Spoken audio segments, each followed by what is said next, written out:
Hello दोस्तों, welcome to पढ़ाई.com में आपका स्वागत है। तो आज हम आपको लेके आए हैं हिंदी की क्लासेस, जिसमें हम लोगों ने पहले हिंदी का सिलेबस डिस्कस किया था और आज हम लोग उसी सिलेबस के अकॉर्डिंग चलेंगे और कवर करेंगे कि क्या क्या चीज़ें सुपर टेट, यूपी टेट और सी टेट में पूछी जाती हैं। ठीक है, तो आज हम पढ़ेंगे संज्ञा के बारे में। संज्ञा, जैसा कि आप सभी जानते हैं कि किसी व्यक्ति, वस्तु, स्थान या भाव के नाम को संज्ञा कहते हैं। व्यक्ति, वस्तु, स्थान या भाव नाम को संज्ञा कहते हैं। ठीक है, ये सब हम लोगों ने छोटी क्लास में पढ़ा है। ठीक है, तो ये चीज़ इम्पोर्टेंट होती है कि किसी व्यक्ति, वस्तु, स्थान या भाव, कभी कभार लोग भाव भूल जाते हैं, भाव भी संज्ञा में आता है। ठीक है, तो किसी व्यक्ति, वस्तु, स्थान या भाव के नाम को संज्ञा कहते हैं। तो ये हो गई संज्ञा। ठीक है, अब देखते हैं संज्ञा के भेद कितने होते हैं। तो दोस्तों, संज्ञा के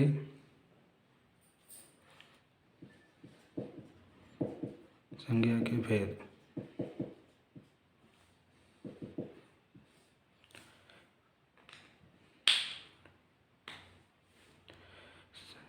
संज्ञा के मुख्यतः 5 भेद होते हैं। ठीक है, जैसे 5 भेद होते हैं। कौन कौन से? ये देखिए, हम लोग देखते हैं कौन कौन से भेद होते हैं। पहला, व्यक्तिवाचक संज्ञा।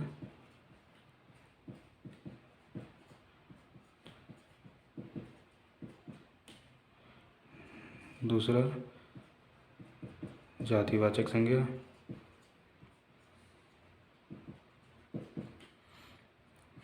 तीसरा, भाववाचक संज्ञा।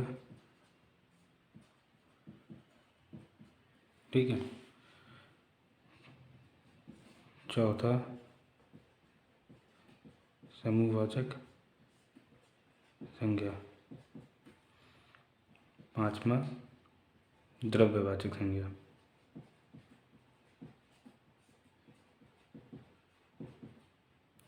तो दोस्तों, संज्ञा के मुख्यतः 5 भेद होते हैं। कौन कौन से? व्यक्तिवाचक संज्ञा, जातिवाचक संज्ञा, भाववाचक संज्ञा, समूहवाचक संज्ञा, द्रव्यवाचक संज्ञा।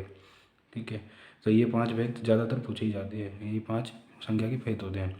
ठीक है, तो क्योंकि देखिए, आप ये समझ लीजिए, व्यक्ति से व्यक्तिवाचक संज्ञा, ठीक है, वस्तु वगैरह, स्थान का भाव, सबकी जातिवाचक संज्ञा, भाव का हो, ठीक है, भाववाचक संज्ञा।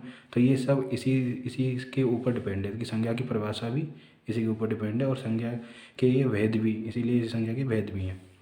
तो अब हम देखते हैं कि एक एक करके इनको समझते हैं कि व्यक्तिवाचक संज्ञा क्या होती है, भाववाचक संज्ञा, जातिवाचक संज्ञा क्या होती है, भाववाचक संज्ञा क्या होती है, समूहवाचक संज्ञा क्या होती है, द्रव्यवाचक संज्ञा क्या होती है। ठीक है, तो शुरू करते हैं।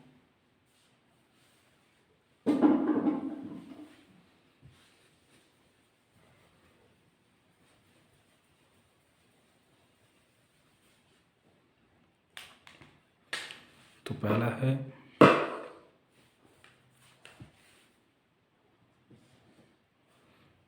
व्यक्तिवाचक संज्ञा।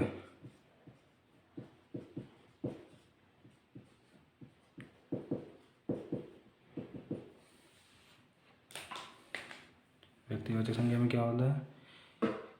व्यक्तिवाचक संज्ञा में किसी एक से एक का बोध होने का बोध हो तो व्यक्तिवाचक संज्ञा होती है। मतलब कि एक से एक का बोध हो तो व्यक्तिवाचक संज्ञा होती है। जैसे राम। राम एक ही है ना, राम है, सोमवार है, जनवरी, 26 जनवरी आदि कई सारे। मतलब कहने का क्या है कि राम एक ही होगा, और भी राम हो सकते हैं, लेकिन राम नाम एक ही है। तो नाम हो गया, व्यक्ति के बारे में बता रहा है। राम व्यक्ति है। सोमवार हो गया, एक सोमवार आता है। जनवरी हो गया, जनवरी एक आते हैं, एक महीना होता है जनवरी। 26 जनवरी एक डेट फिक्स हो गई, 26 जनवरी। तो किसी एक के एक का बोध हो, एक से एक का बोध होने पे व्यक्तिवाचक संज्ञा कहलाती है। ठीक है, तो इसको पहचानने का मतलब ये है कि किसी एक का बोध ही पता चलेगा हमें। जैसे जनवरी हो गया, राम हो गया, श्याम हो गया, रविवार हो गया, मंगलवार हो गया, बुधवार हो गया। तो एक के बारे में पता चला कि एक बुधवार, इस हफ्ते में एक बुधवार है, एक बुधवार। तो ये अभी नहीं, बहुत सारे बुधवार ये नहीं हो सकता ना। तो अभी एक का बोध हो रहा है तो व्यक्तिवाचक संज्ञा होगी। अब हम देखते हैं दूसरी पंचती, जातिवाचक संज्ञा।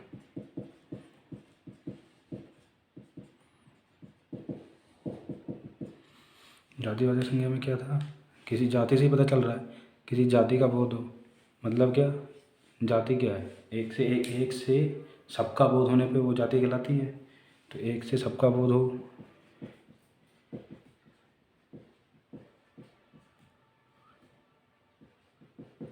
एक से सबका बोध हो तो क्या हो जाएगी, जातिवाचक संज्ञा हो जाएगी। कैसे, एग्जाम्पल ले लेते हैं कैसे। जैसे कि हो गया पंडित जी, पंडित जी, कई सारे पंडित जी आ जाएंगे इसके अंदर। एक पंडित नहीं, कई सारे पंडित जी में मतलब हमें पता है कि बहुत सारे पंडित होंगे, अलग अलग पंडित होंगे। कोई वेदों का पंडित होगा, कोई ग्रंथों का पंडित होगा, सब तरह के पंडित आ गए। कोई पूजा पाठ कराता है वो पंडित है, तो पंडित जी हो गया। तो पंडित जी सब जाति बता रहा, पूरा पंडित जी की जाति की समझ, मतलब पंडित जी के अंदर सभी तरह के पंडित आ गए, चाहे वो किसी भी जाति हो। तो पंडित जी हो गया। ठीक है, यादव जी, अब यादव जी में बहुत सारे यादव आ जाएंगे, जितने यादव हैं सब यादव जी आएंगे। तो यादव ये सब जाति है। ठीक है, मौर्य जी, मौर्य जी, ठीक है, आदि ये सब। तो ये हो गया जातिवाचक संज्ञा। तो हम लोग जातिवाचक संज्ञा, ठीक है। तो जातिवाचक संज्ञा, व्यक्तिवाचक संज्ञा में एक से एक का बोध हो, जातिवाचक संज्ञा एक से सबका बोध हो, एक से सबका बोध हो। तो ये हो जाती है जातिवाचक संज्ञा। अब हम देखते हैं भाववाचक संज्ञा।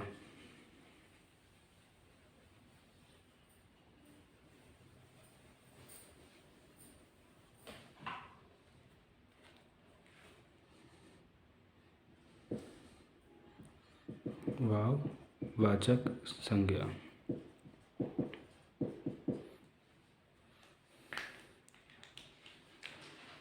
जैसे नाम से ही पता चल रहा है कि भाववाचक संज्ञा मतलब भाव का हो, भाव आ रहा है। कैसा भाव, जैसे दुख का भाव, क्रोध का भाव, दया का भाव। तो इसमें दया हो गया, क्रोध हो गया,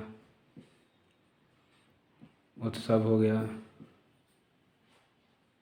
ठीक है, क्रोध हो गया, दया हो गया, उत्सव हो गया, हंसी हो गई, ठीक है। तो ये सब भाव हैं, ये सब भाव हैं। तो इसमें क्या आएगा, भाववाचक संज्ञा होगी, ठीक है, भाववाचक संज्ञा होगी। अब इसमें क्या होता है कि इसमें लोग पहचान नहीं पाते। जैसे भाववाचक संज्ञा से क्या हो गया कि अब मानव है, मानव का मानवता होता है, ठीक है। तो मानवता भाववाचक संज्ञा है। तो इसमें 4 अलग से नियम है जिसमें हम पहचान पाएंगे कि कैसे हम जातिवाचक संज्ञा को भाववाचक संज्ञा में कन्वर्ट किए, मतलब कन्वर्ट होता है। तो जैसे जातिवाचक संज्ञा से भाववाचक संज्ञा में बनना, तो कैसा है, तो उसमें संज्ञा कौन सा है, मानव से मानवता। दूसरा विशेषण का गुण हो सकता है, सर्वनाम का गुण हो सकता है, क्रिया से भाववाचक संज्ञा, क्रिया से भाववाचक संज्ञा बन जाती है। तो ये सब हम पढ़ेंगे। तो इसमें 4 पॉइंट है। तो ये सब हम लोग पढ़ेंगे, जल्दी से जल्दी कंप्लीट कर लेते हैं ताकि उसमें दिक्कत ना हो, क्योंकि उसमें कन्फ्यूज़न हो जाती है कि ये भाव है कि जातिवाचक है।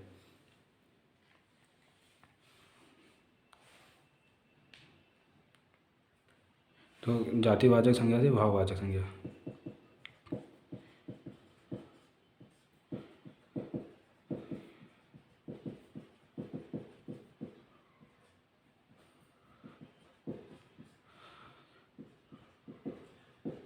ठीक है।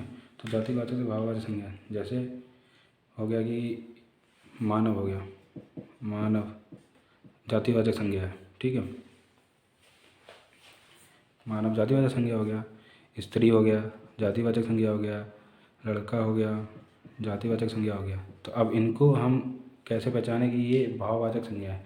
तो अब तो मानव का क्या हो जाता है कि मानवता हो जाता है, मानवता हो जाता है, ठीक है, मानव का मानवता हो जाता है। और स्त्री का क्या होगा, स्त्रीत्व हो जाता है, इसका क्या होता है, लड़कपन हो जाता है, लड़का का लड़कपन। तो ये आ जाते हैं भाववाचक में। ये भाववाचक संज्ञा हो गई, ये होगी जातिवाचक संज्ञा। ठीक है, तो एक तो ये पॉइंट हो गया, जिसे आप नोट कर लीजिए। एक इंपॉर्टेंट पॉइंट है जिसमें हम लोग जानते हैं कि जो जातिवाचक से भाववाचक संज्ञा में कैसे कन्वर्ट है। तो जातिवाचक मानव, मानवता हो गया। अब इसके बाद आ जाता है कि जैसे कि होता है क्या है कि विशेषण का गुण होता है। ठीक है, दूसरा है विशेषण का गुण। तो हम विशेषण के गुण में कैसे पहचानेंगे कि दूसरा कौन सा, विशेषण का गुण, कि ये विशेषण का गुण है। और हम कैसे पहचानेंगे इसमें कौन सी संज्ञा है। जैसे विशेषण का गुण के कारण भाववाचक संज्ञा बन जाती है। जैसे कि चोर है, चोर, विद्वान है, सुंदर है,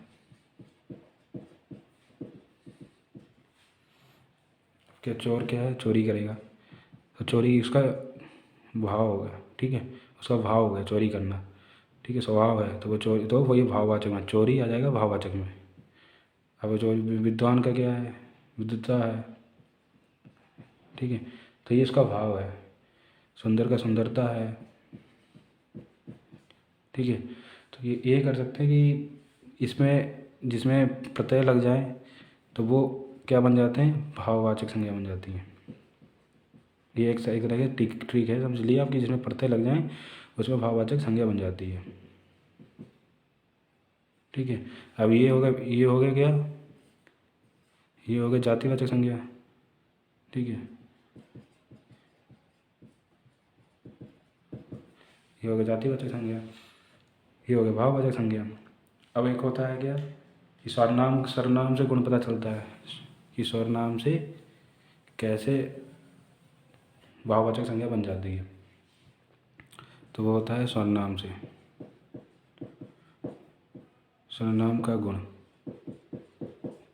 ठीक है, इसे हम लोग सर्वनाम का गुण बोलते हैं। इसमें क्या होता है कि अब देखिए इसमें क्या होता है, अपना प्लस पन। ठीक है, ये हो गया अपना प्लस तव। अब ये मान लीजिए, देखिए अपनापन है ना, अपना को हम लिख सकते हैं अपनापन, इसको क्या लिखेंगे, अपनापन, अपनापन, अपनापन, अपनत्व। ये भी ये दोनों भाववाचक संज्ञा में आ जाते हैं, संज्ञा में। ठीक है, अब देखिए अपना सर्वनाम है, अपना सर्वनाम है, तो ये सर्वनाम से, सर्वनाम का गुण है, ये सर्वनाम का गुण है। मतलब सर्वनाम से भाववाचक संज्ञा में कैसे कन्वर्ट होते हैं वो ये, मतलब अगर हम अपना है, अपनापन, पन लगा दिया तो लगा दिए, प्रत्यय लगा दिए, अपनापन बन गया, अपनत्व बन गया, तो ये भाववाचक संज्ञा कहलाई जाएंगी। तो ये सर्वनाम का गुण हो जाता है, इसे हम लोग सर्वनाम का गुण कहते हैं। अब इसी में पाँचवा है वो, सॉरी चौथा है। चौथे में क्या होता है, क्रिया से भाववाचक संज्ञा भी बनती है, क्रिया से भाववाचक संज्ञा। क्रिया से भाववाचक संज्ञा कैसे बनती है, जैसे क्रिया क्या होगा, खेलना एक क्रिया है। ठीक है, लिखना एक क्रिया है, पढ़ना एक क्रिया है। तो आप देखिए खेलना को क्या, खेल, लेख, पढ़ना पढ़ाई, पढ़ाई एक भाव है ना, पढ़ना पढ़ाई एक भाव है। खेलना का खेल एक खेल भाव है, लेख लिखना लेख एक भाव है। ठीक है, तो ये सब क्या है, ये भाववाचक संज्ञा में आ जाते हैं।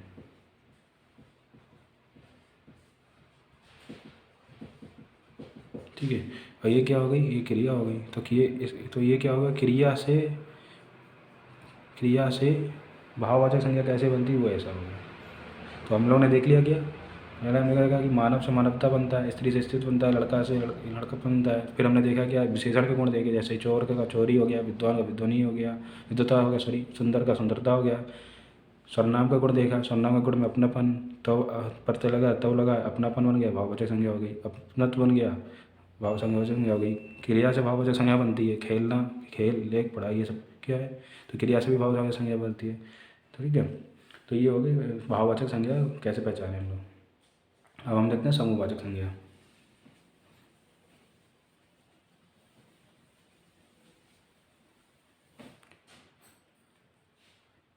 चौथा क्या है, समूहवाचक संज्ञा।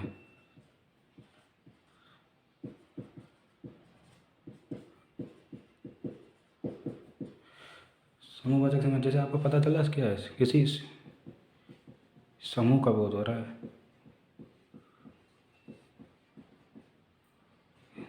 किसी के समूह का बोध हो, समूहवाचक संज्ञा कहलाएगी। ठीक है, तो कैसे समूह का बोध, जैसे एग्जांपल ले लेते हैं। क्या एग्जांपल में, जैसे मेले या फिर मेला हो गया, मेले हो गए, कक्षा हो गया, ठीक है, अस्पताल हो गया, ठीक है, विद्यालय हो गया। ये क्या है, समूह है ना, बहुत सारे लोग होंगे, कक्षा में बहुत सारे लोग होंगे, अस्पताल में बहुत सारे लोग होंगे, विद्यालय होंगे, बहुत सारे विद्यालय हैं, समूह है। तो ये क्या है, समूह। जहाँ समूह का बोध हो वहाँ क्या है, समूहवाचक संज्ञा हो जाएगी। ठीक है, ऐसे ही पाँचवा है, पाँचवा और लास्ट है ये द्रव्यवाचक संज्ञा। तो द्रव्यवाचक संज्ञा में क्या होता है दोस्तों कि हमें पता है, नाम से ही पता चल रहा है, द्रव मतलब पदार्थ, कोई भी ना कोई पदार्थ हमारा। ठीक है, जैसे मतलब द्रव हो गया, कोई भी इसका नाम होगा, द्रव से ही पता चलेगा, आपने पढ़ा तो है। जैसे मानो गेहूँ है, ठीक है, गेहूँ क्या है, द्रव्य हो गया। ठीक है, एक तरह दूध हो गया, ठीक है, द्रव्य हो गया। ठीक है, अब क्या, सब्जियां हैं, ये सब क्या है, आदि, ये सब कहाँ है, ये सब द्रव्यवाचक संज्ञा, ये सब द्रव्यवाचक संज्ञा में आएंगी। दूध है, सब्जियां हैं, गेहूँ है, आटा है, दाल है, ये सब क्या है, गेहूँवाचक संज्ञा है। ये सब किस में आएंगी, गेहूँ द्रव्यवाचक संज्ञा में आएंगी। तो ये थे, तो आपको समझ में आ गया होगा द्रव्यवाचक संज्ञा। तो अभी हम लोग ने क्या डिस्कस किया, व्यक्तिवाचक संज्ञा। संज्ञा के अंदर 5 भेद होते हैं। ठीक है, कौन कौन से, व्यक्तिवाचक संज्ञा, जातिवाचक संज्ञा, भाववाचक संज्ञा और समूहवाचक संज्ञा और द्रव्यवाचक संज्ञा। ठीक है, तो ये 5 भेद हो गए।